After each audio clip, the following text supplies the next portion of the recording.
समय धान की जो रोपाई है बहुत तेज़ी से चल रही है और काफ़ी किसान भाइयों ने कमेंट्स किए हैं कि हम धान की रोपाई के तुरंत बाद धान की फसल में कौन-कौन सी खादों का प्रयोग करें और कौन-सी दवा डालें, जिससे हमारे धान की फसल की ग्रोथ अच्छी हो, फुटाव अच्छा हो और धान की फसल के अंदर खरपतवार नहीं हो किसान भाइयों।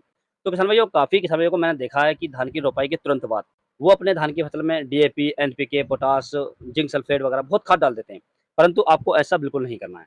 यदि आप इन सभी खादों को तुरंत लगा देंगे, तो हमारे धान की फसल इतनी बढ़िया होकर नहीं चलेगी, जितनी हम चाह रहे हैं। क्योंकि किसान भाइयों आप सब भली-भाँति जानते हैं जब हम धान की फसल को लगाते हैं या उसकी रोपाई करते हैं, तो पौधों की जो जड़ें उखाड़ कर हम लगाते हैं, तो वो एक मृत अवस्था में होते हैं। जब तक पौधा अच्छे से फुटाव नहीं करेगा, उसके अंदर जड़ें नई-नई आएँगी, नए कल्ले नहीं निकालेगा जड़ों के, तब तक पौधा कुछ खाएगा-पिएगा नहीं।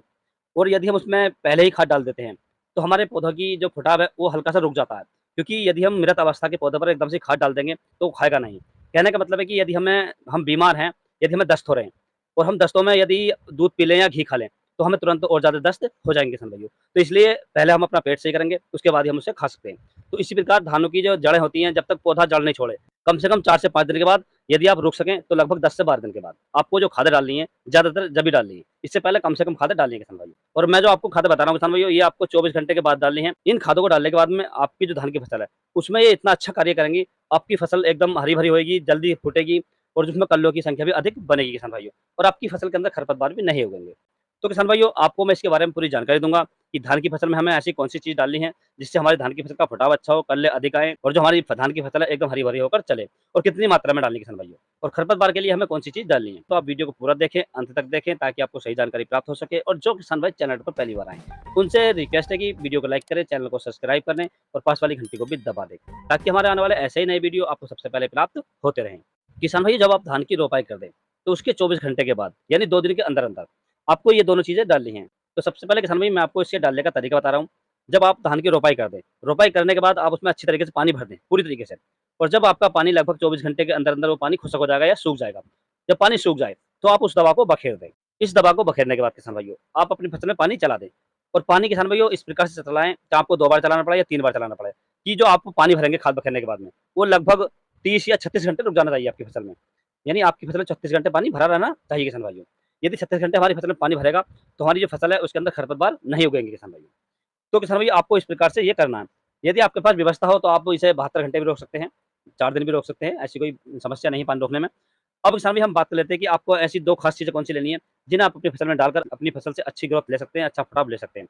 तो किसान भाई आपको ज़्यादा महँगी द आइटम कोई नहीं लानी है, क्योंकि ज़्यादा महँगी आइटम हमें अभी नहीं डालनी है। ज़्यादा महँगी जो आइटम हमें डालनी है, वो लगभग जब हमारी धान की फसल 15 दिन के आस-पास की हो जाए, जब डालनी है।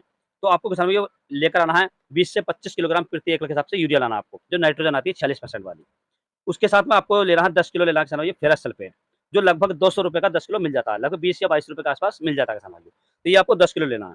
किसान भाई यदि आप खरपतवार नाशक लगाना चाहते हैं और आपके खेत में खरपतवार होने के चांसेस हैं, तो आप इसमें खरपतवार भी मिला सकते हैं। तो खरपतवार के लिए आपको लेनी है 500 एमएल प्रेटिला क्लोर और 50% ये आपको प्रति एकड़ के हिसाब से लेनी है।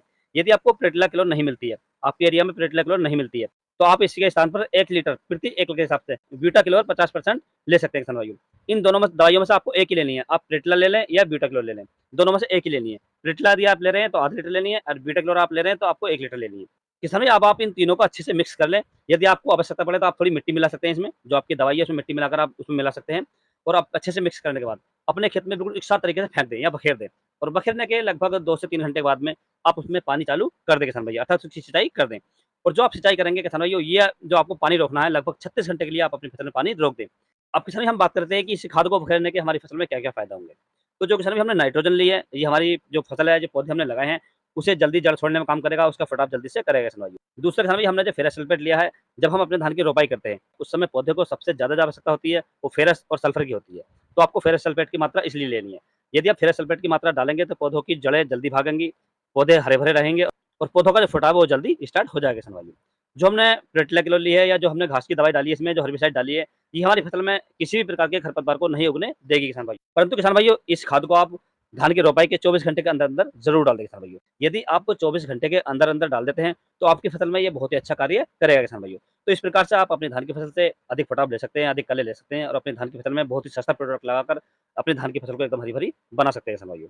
यदि किसान भाइयों आपको किसी अन्य फसल के बारे में कोई जानकारी चाहिए, तो आप मुझे कमेंट्स कर सकते हैं। यदि मेरे द्वारा दी गई जानकारी आपको अच्छी लगी हो, वीडियो पसंद आया हो, तो वीडियो को लाइक करें, शेयर करें और चैनल को ज़रूर सब्सक्राइब करें। थैंक